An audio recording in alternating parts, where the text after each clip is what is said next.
Hello, beloveds. It's been a while. And today I'm just full. I'm full. I'm filled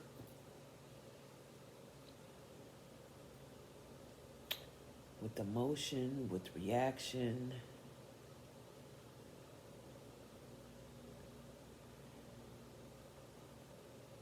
And I just don't want to suppress it. I want to feel it and explore it so I can be rid of it already. I've been being pulled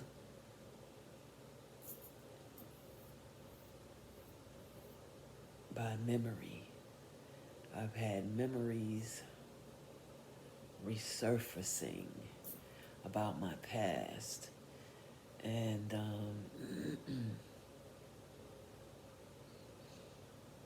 I've had several people from my past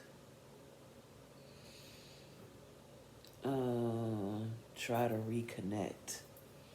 I'm not really sure I want that.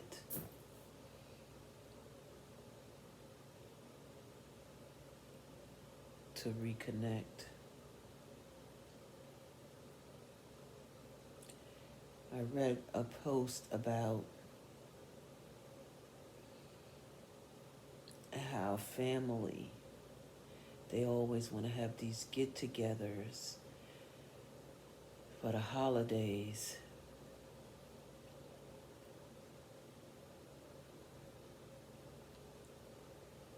But they never want to face, they never want to talk about the things that we think about, the things that we feel about each other, our rapport, our relationships as family. We never face them. But then we have these gatherings where we pretend that everything is okay despite our offenses, feelings, or lack of toward one another, our suspicions, our prejudices toward each other.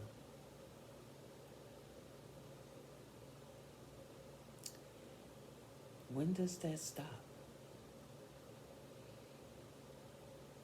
When do we fucking own our shit? When do we say, what's your problem with me? Or you know what my problem is with you? Or not even that I have a problem, I just have a question. Or I have a memory of. Or I always wanted to know. Or when I was little, there was a rumor I heard.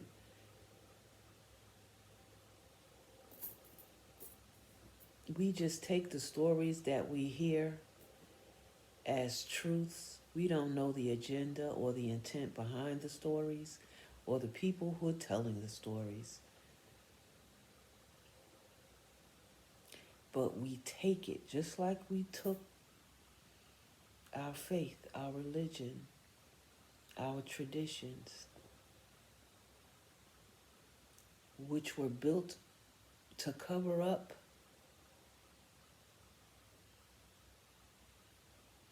dysfunction.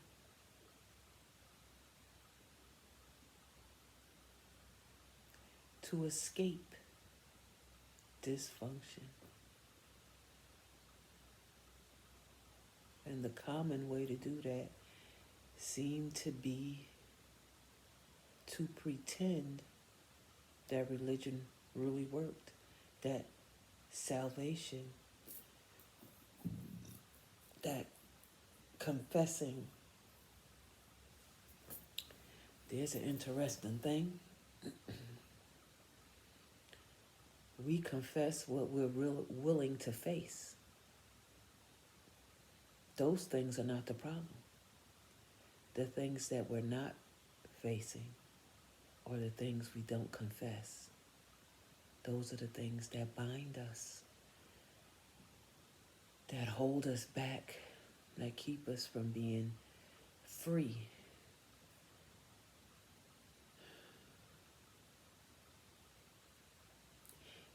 Because we give in to the shame, to the guilt,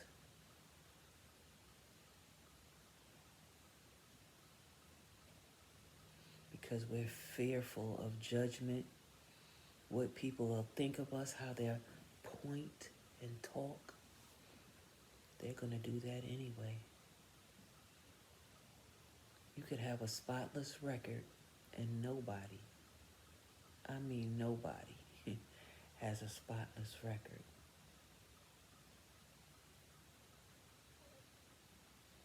But you could have one and it still not be enough. There's always going to be somebody who's going to throw some junk in the trunk.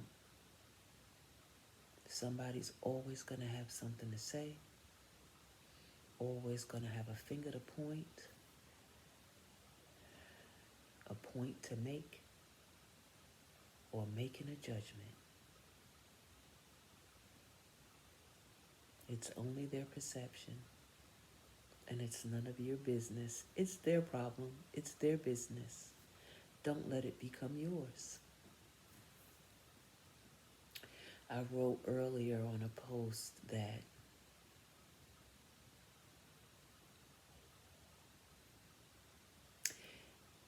it's important to face your triggers.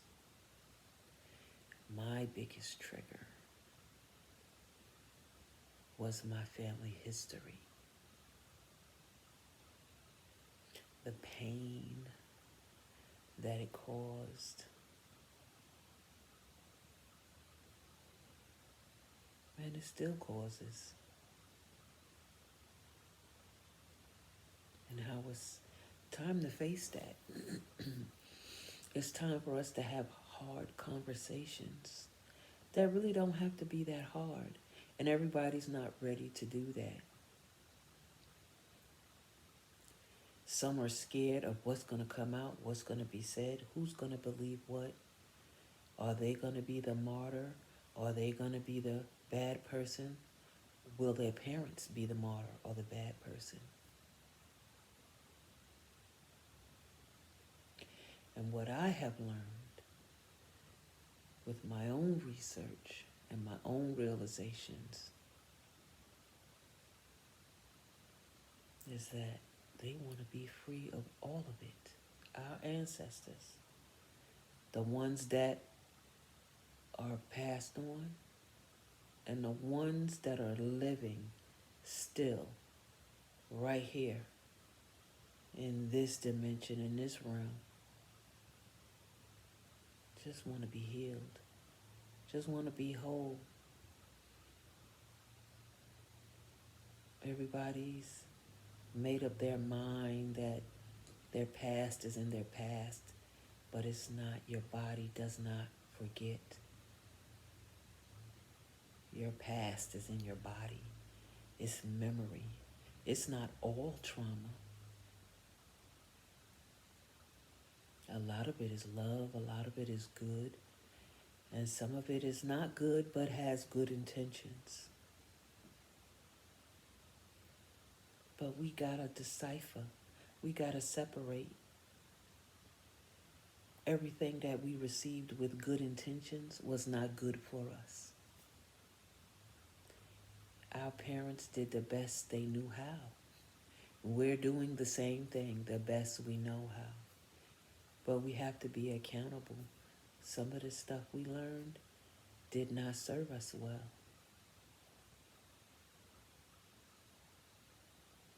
And the residue is not going to serve our children well. We're in a generation now, they have less fear,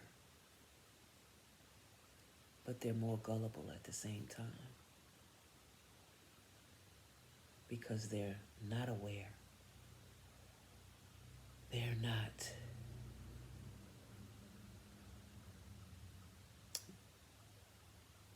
want to say defensive, because that's how my generation was raised, in defense, in survival mode. And that's not healthy, to be in survival mode all the time. Now, in the state that we're in this nation right now, survival mode is much needed. And this new generation, they don't all have that.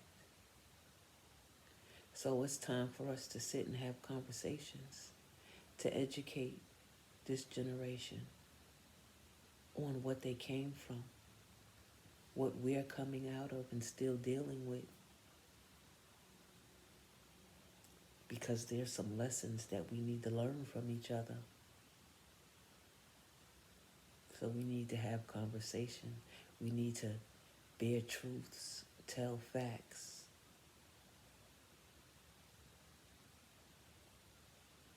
We have enough people and things and systems in the world that will never accept us. We deal with rejection all the time, especially if you're a melanated being. The odds are against you, but that doesn't mean you lose. Doesn't mean we lose. It just means we gotta go about it a different way. We gotta fight differently, from a different perspective, from a different position.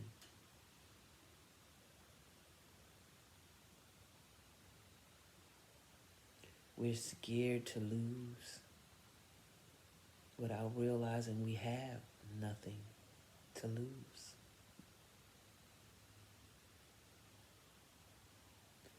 Our biggest prize is ourselves. It's our mindset.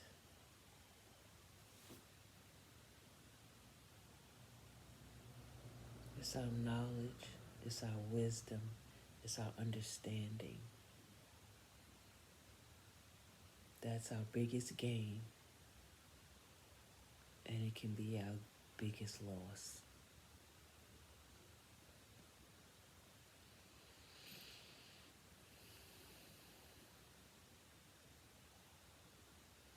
But that's my noteworthy moment for the day. That's my transparent moment for now.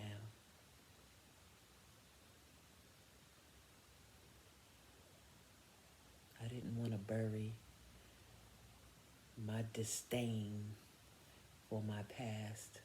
I didn't want to suppress it. I wanted to express it, and I wanted to face it, and I wanted to share it. So thank you for giving me your ear. I'm Noteworthy Sister. I love you to life. And I'll see you in the future.